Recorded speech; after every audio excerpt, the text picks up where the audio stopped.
Naruto anime দেখার পরেও 99% মানুষ এই রহস্যগুলো সম্পর্কে কিছুই জানে না, কিংবা এগুলোর আসল কারণ কখনোই বের করতে পারেনি। এই রহস্যগুলো এতটাই রহস্যময় যে নারুটো অ্যানিমে শেষ হওয়ার এত বছর পরেও খুব কম মানুষই এগুলোর 100% সঠিক ব্যাখ্যা দিতে পেরেছে। তাই আজকের এই ভিডিওতে আমি এমনই 7টা রহস্য নিয়ে কথা বলবো, এন্ড এই রহস্যগুলো নিয়ে আমার মতামত এবং ফ্যান থিওরিগুলো ব্যাখ্যা করব। ভিডিও শেষ হওয়ার পরে তুমি বুঝতে পারবে যে তুমি নারুটো সম্পর্কে কতটা কম জানো, কারণ এখানে এমন কিছু থিওরি ব্যাখ্যা করা হয়েছে যার উত্তর 99% মানুষের কাছেই নেই। এই ভিডিওতে তোমাদের জন্য একটা চ্যালেঞ্জ রইল, যদি তুমি পারো তাহলে 7টা রহস্য থেকে যে কোনো 2টা রহস্য বের করে দেখাও। দেখি তোমাদের মধ্যে কে কয়টা রহস্যের উত্তর বের করতে পারে।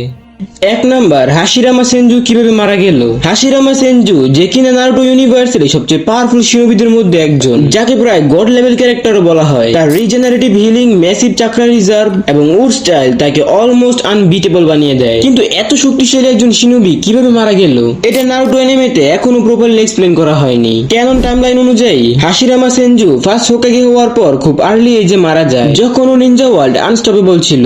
তার ডেথ কোনো ডিরেক্ট ব্যাটেল বা অপোনেন্টের সাথে অফিসিয়ালি ডকুমেন্টেড নয়, যা এই বিষয়টাকে আরো বেশি মিস্টিরিয়াস করে তোলে। এমনকি কোনো ভিলেজ বা এনিমেরা কখনো ওপেনলি বলেনি যে তারা হাশিরামা সেনজুকে ডিফিট করেছে। ফলে তার মৃত্যু হয়ে ওঠে নারুটো ইউনিভার্সের সবচেয়ে মিস্টিরিয়াস মৃত্যুগুলোর মধ্যে একটা। এই বিষয়টা নিয়ে আমার কাছে 2টা থিওরি আছে। থিওরি নাম্বার 1, সম্ভবত ফার্স্ট গ্রেট নিনজা ওয়ারে মাল্টিপল ভিলেজ হাশিরামার বিরুদ্ধে ফাইট করেছিল।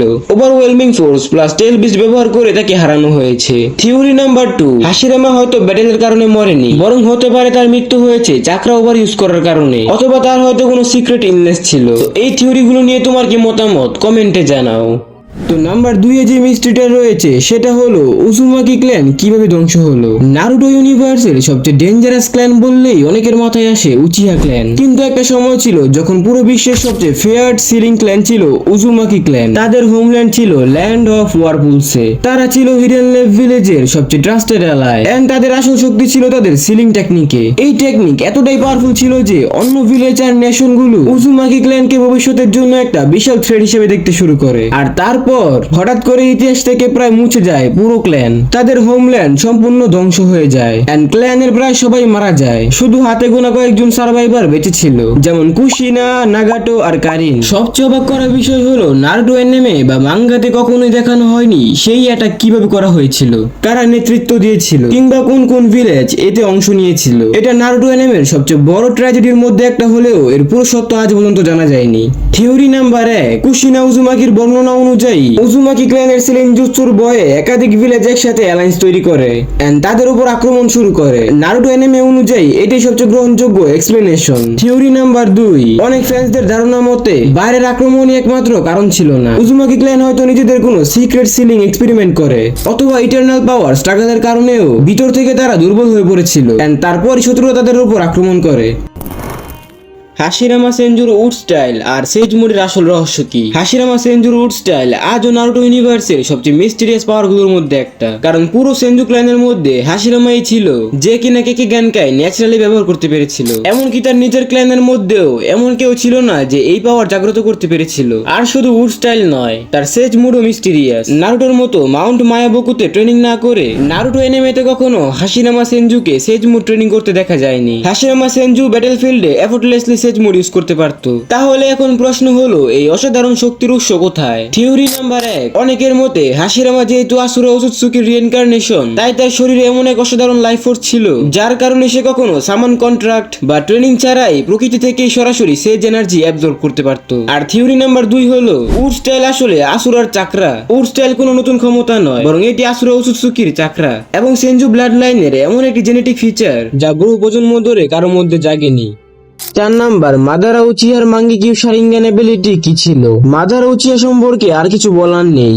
মাদারা উচিহা এমন একজন শিনোবি যার সামনে নরমাল কোনো শিনোবি টিকতেই পারবে না। 4th গ্রেট নিনজা ওয়ারে তার কাছে ছিল রেনেগান, সুসানো এবং টেল বিস্টকে কন্ট্রোল করার ক্ষমতা, কিন্তু তার অরিজিনাল মাঙ্গিকিউ শারিঙ্গান এবিলিটি এখনো অফিসিয়ালি রিভিল করা হয়নি। অন্যান্য উচিহা যেমন ইটাচি, সাসকে, শিসুই সবাই তাদের একটা ইউনিক এবিলিটি পেয়েছে, কিন্তু মাদারা উচিহার মাঙ্গিকিউ শারিঙ্গান সম্পর্কে কোনো ক্লিয়ার ইনফরমেশন নেই। কিছু ভিডিও ভিডিও গেম বা ওভিএ হিন্টস থাকলেও অফিসিয়ালি কখনো সেটা কনফার্ম করা হয়নি। ফলে তার মাঙ্গিকিউ শারিঙ্গান এবিলিটি এখনো একটা বড় রহস্য হয়ে রয়েছে। থিওরি নাম্বার 1, মাদারা উচিয়ার মাঙ্গিকিউ শারিঙ্গান এবিলিটি ছিল টাইম প্রেডিকশন। কারণ ফোর্থ গ্রেড নিনজা ওয়ারে সে তার অপোনেন্টের প্রত্যেকটি মুভ আগে থেকে বুঝে ফেলতো, তবে এর কোনো অফিসিয়াল কনফার্মেশন নেই। থিওরি নাম্বার 2, আরেকটি থিওরি অনুযায়ী মাদারা উচিয়ার আসল মাঙ্গিকিউ শারিঙ্গান এবিলিটি ছিল অত্যন্ত শক্তিশালী পারসেপশন এবং গেনজুৎসু এর কম্বিনেশন। অনেকের ধারণা নারুটোর ক্রিয়েটর কিশিমোটো ইচ্ছাকৃতভাবেই এটাকে রিভিল করেনি, কারণ মাদারা তখন এতটা ওভার পাওয়ার ছিল যেটাকে নতুন এবিলিটি দিলে তাকে হারানো ইম্পসিবল হয়ে পড়তো। মূলত পাওয়ারের ব্যালেন্স বজায় রাখার জন্য মাদারা উচিহার মাঙ্গিকিউ শারিঙ্গান এবিলিটি কখনো রিভিল করা হয়নি। মাদারা উচিহার আসল মাঙ্গিকিউ শারিঙ্গান এবিলিটি এখনো একটা রহস্য।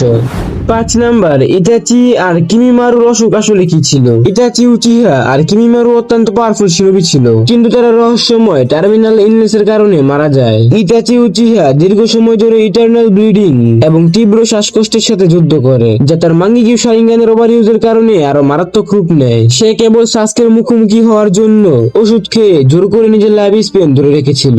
অন্যদিকে কিমিমারুও একইভাবে গারা আর লিয়ের বিরুদ্ধে ব্যাটেল চলাকালীন ফেটাল ইলনেসের কারণে শেষ মুহূর্তে মারা যায়। মজার বিষয় হলো নারুটো ইউনিভার্সে সুনাডে এবং কাবুটোর মতো টপ মেডিকেল নিনজা থাকা সত্ত্বেও তারা ওই ইলনেসকে সমাধান করতে পারেনি। নারুটো ইউনিভার্সে এদের রোগের কোনো সুনির্দিষ্ট নাম না দিয়ে শুধু টার্মিনালি ইল বলা হয়েছে, যাই নারুটো ওয়ার্ল্ডের অন্যতম বড় একটা মিস্ট্রি। থিওরি নাম্বার 1, অনেক ফ্যানদের মতে ইতাচি এবং কিমিমারু এমন একটি দুর্লভ জেনেটিক ডিজিজে আক্রান্ত ছিল যা অতিরিক্ত চাকরা ব্যবহার বা শক্তিশালী ব্লাড লাইনের কারণে ট্রিগার হয়। তাই নারুটো ওয়ার্ল্ডের চিকিৎসকরা এই রোগের কোনো কার্যকর চিকিৎসা করতে পারেনি। থিওরি নাম্বার 2, তাদের গেকে গ্যানকায় দীর্ঘদিন অতিরিক্ত ব্যবহারের কারণে শরীরে ধীরে ধীরে মারাত্মকভাবে ক্ষতি হয়ে যায়। সেই ক্ষতি শেষ পর্যন্ত টার্মিনাল ইলনেসের রূপ নেয়। এগেইন এটাও নারুটো ইউনিভার্সের একটা বড় মিস্ট্রি যা কেউ সলভ করতে পারেনি।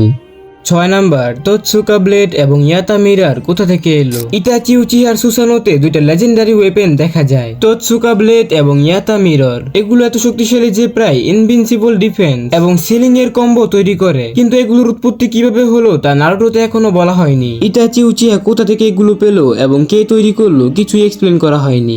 এগুলো শুধু ব্ল্যাক জেটসু এবং ওরোচিমারুর মতো ক্যারেক্টাররা চিনতে পারে, যা থেকে বোঝা যায় এগুলো এনশিয়েন্ট লেজেন্ডারি আর্টিফ্যাক্ট, কিন্তু তাদের হিস্ট্রি অনেক মিস্টেরিয়াস। ফলে এগুলো নারুটো ইউনিভার্সের মোস্ট মিস্টেরিয়াস ওয়েপেন হিসাবে ধরা হয়। এটা নিয়েও আমার কাছে দুইটা থিওরি আছে। থিওরি নাম্বার 1, তোৎসুকা ব্লেড এবং ইয়াতা মিরার হয়তো উচিহা ক্ল্যানের প্রাচীন সিল্ড রিলিক, যা স্টোন ট্যাবলেট বা গোপন উচিহা আর্কেভ থেকে ইতাচি আবিষ্কার করে সুসানোতে ব্যবহার করেছিল। থিওরি নাম্বার 2, এই দুই অস্ত্র হয়তো সেজ অফ সিক্স পাতের যুগের ডিভাইন ওয়েপেন্স, যা কিনা তৈরি করেছিল প্রাচীন সুসানো ইউজাররা বা চাকরা স্পিরিটসরা, যা যুগের পর যুগ রহস্যময়ভাবে টিকে আছে।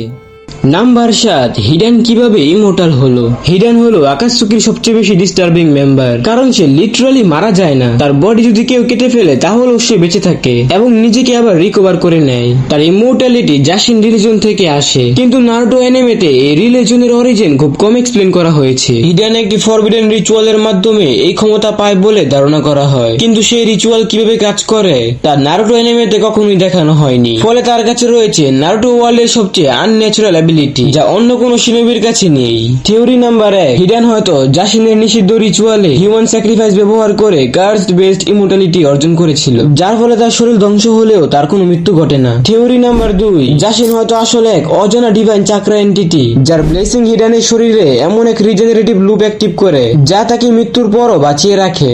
তো এই ছিল সেই 7টা থিওরি যেগুলো নারুটো অ্যানিমেতে এখনো আনসলভড রয়েছে। এমন কোন নারুটো ফ্যান আছে বলে আমার মনে হয় না যে এই থিওরিগুলোকে শতভাগ পরিষ্কারের সাথে ব্যাখ্যা করতে পারবে। তো দেখা যাক কে কয়টা থিওরিকে সলভ করতে পারে। আর যদি এই ভিডিওর পার্ট 2 চাও তাহলে এখনই কমেন্ট করে বলো, যেখানে আমি আরো কিছু থিওরি এক্সপ্লেন করব। আর সাবস্ক্রাইব বাটন তোমার দিকে তাকিয়ে আছে, সাবস্ক্রাইব করো।